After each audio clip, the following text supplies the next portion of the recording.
স্বাস্থ্যই সকল সুখের মূল। স্বাস্থ্য ভালো থাকলে পৃথিবীর যে কোনো প্রান্তে আপনি যখন যাবেন, আপনার সেই পরিস্থিতিটা খারাপ হলেও আপনার কাছে ভালো লাগবে। আর যদি স্বাস্থ্য খারাপ থাকে, আপনি পৃথিবীর যত ভালো জায়গাতেই যান না কেন, আপনার অবশ্যই খারাপ লাগবে। হ্যালো এভরিওয়ান, আসসালামু আলাইকুম।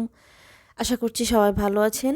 আলহামদুলিল্লাহ আমিও ভালো আছি। তো ঘুম থেকে উঠে আজকে একটু কাপড় ধুলাম। তো কাপড়গুলো ধুয়ে ছড়িয়ে দিলাম। আর ইদানিং অনেক কাপড় ময়লা হয়ে গিয়েছিল। এখন যেহেতু রৌদ্র ওঠে না, প্রায় আকাশে রৌদ্র দেখাই যায় না, তো সেক্ষেত্রে অনেক কাপড়ে ধুইনি রেখে দিয়েছি। বাট যে কোনো একদমই প্রয়োজন সেগুলো ধুতেই হয়েছে। তো ইদানিং শরীরটাও খুব একটা ভালো যাচ্ছে না। আর ভালো না লাগার কারণে সব কিছু করতে ভালো লাগে না। রান্না বান্না বলেন, সংসারে একটা গৃহিণীকে কত কিছুই না করতে হয়। আসলে যখন গৃহিণীদের স্বাস্থ্য ভালো থাকে তখন নিচে গিয়ে সারাদিন কাজ করতেও ভালো লাগে। কোনো কাজে তখন কাজ মনে হয় না, কঠিন কাজগুলো সহজ মনে হয়। আর শরীর যখন অসুস্থ হয় তখন সাধারণ কাজটা আপনার কাছে একদম পাহাড় সমান মনে হবে। তো এই তো আপনাদের সাথে কথা বলতে বলতে এখানে একটু চিংড়ি মাছ রান্না করব আজকে। চিংড়ি মাছগুলি খুব অনেক দিন হয়েছে, 2 থেকে 3 মাস হবে, আমি জানিও না, ফ্রিজে কোনো এক কোনায় রয়ে গিয়েছে। তো আজকে ফ্রিজ ক্লিন করতে গিয়ে পেয়েছি।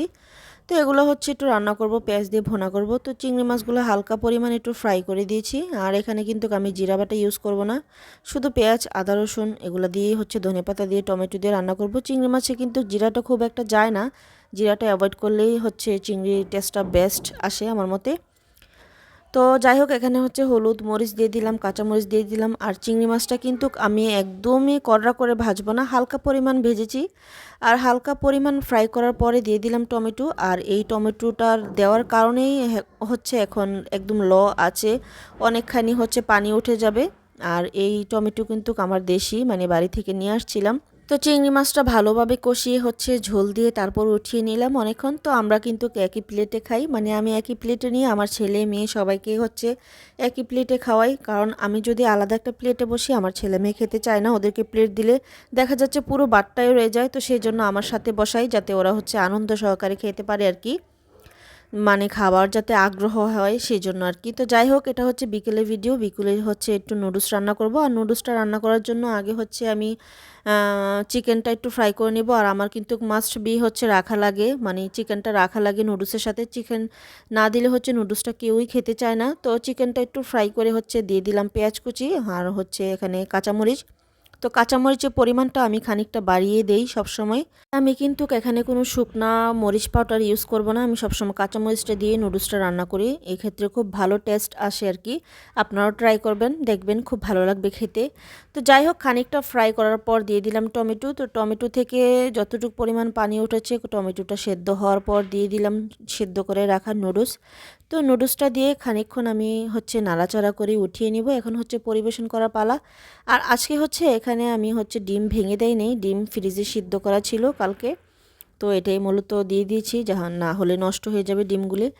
তো যাই হোক, পরিবেশন করে গরম গরম আমি একটু খেয়ে আপনাদের সাথে ভিডিও ক্লিপ নিচ্ছিলাম। আর এই তো চলে গেলাম আমার ছেলে মেয়েকে খাওয়ানোর জন্য। আর এই ভিডিওটা কালকের রাতের প্রায় 11টা বেজে গিয়েছে। আমার হঠাৎ করে মনে পড়েছে, মানে রান্নাঘরে গিয়েছিলাম কি জানি পেঁয়াজু ভাজার জন্য। তখন দেখলাম যে আমার মশলা নেই। তো হঠাৎ করে মনে পড়লো যে এখন ব্লেন্ডটা করে রাখি, যেহেতু আমার মেয়ের স্কুল খুলে ফেলবে। তো স্কুল খুলে ফেললে আর আমার সময় পাবো না এই এই আউট কাজগুলো করার জন্য। তো এখানে আমি জিরাগুলি নিচে একটা তাওয়া বসিয়ে দিয়েছি। তাওয়া বসিয়ে তারপরে একদম হিটে, একদম আছে, চুলার আঁচটা রেখে একটু জিরাগুলো টেলে নিচ্ছি। আর এখানে গরম মশলাগুলো টেলে নিচ্ছি। তো দুইটা ভালোভাবে টেলে আমি কিন্তু দুইটা চুলায় একদম আছে রেখেছি, একদম বাড়িয়ে দিই নাই। আছে হালকা হালকা হিটে, তারপর একটু ফ্রাই করে নিব। ফ্রাই করে তারপর ব্লেন্ড করে নিলে একদমই ব্লেন্ড হয়ে যায়। আর এই মশলাগুলো দেখতে পাচ্ছেন, এগুলো আমি ধুয়ে রেখেছিলাম আগে, মানে শুধু জিরাগুলি। আর এখন শুধু গরম মশলাগুলো অ্যাড করে রেখে দিয়েছিলাম নর্মালে।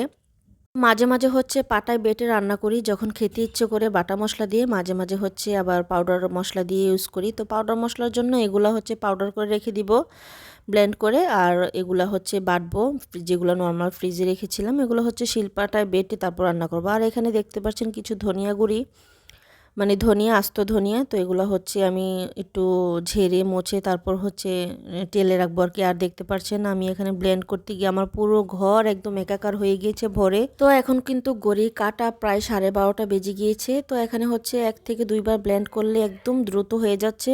জিরাগুলো একদমই মুচমুচে হয়ে গিয়েছে, আবার পুড়েও নাই।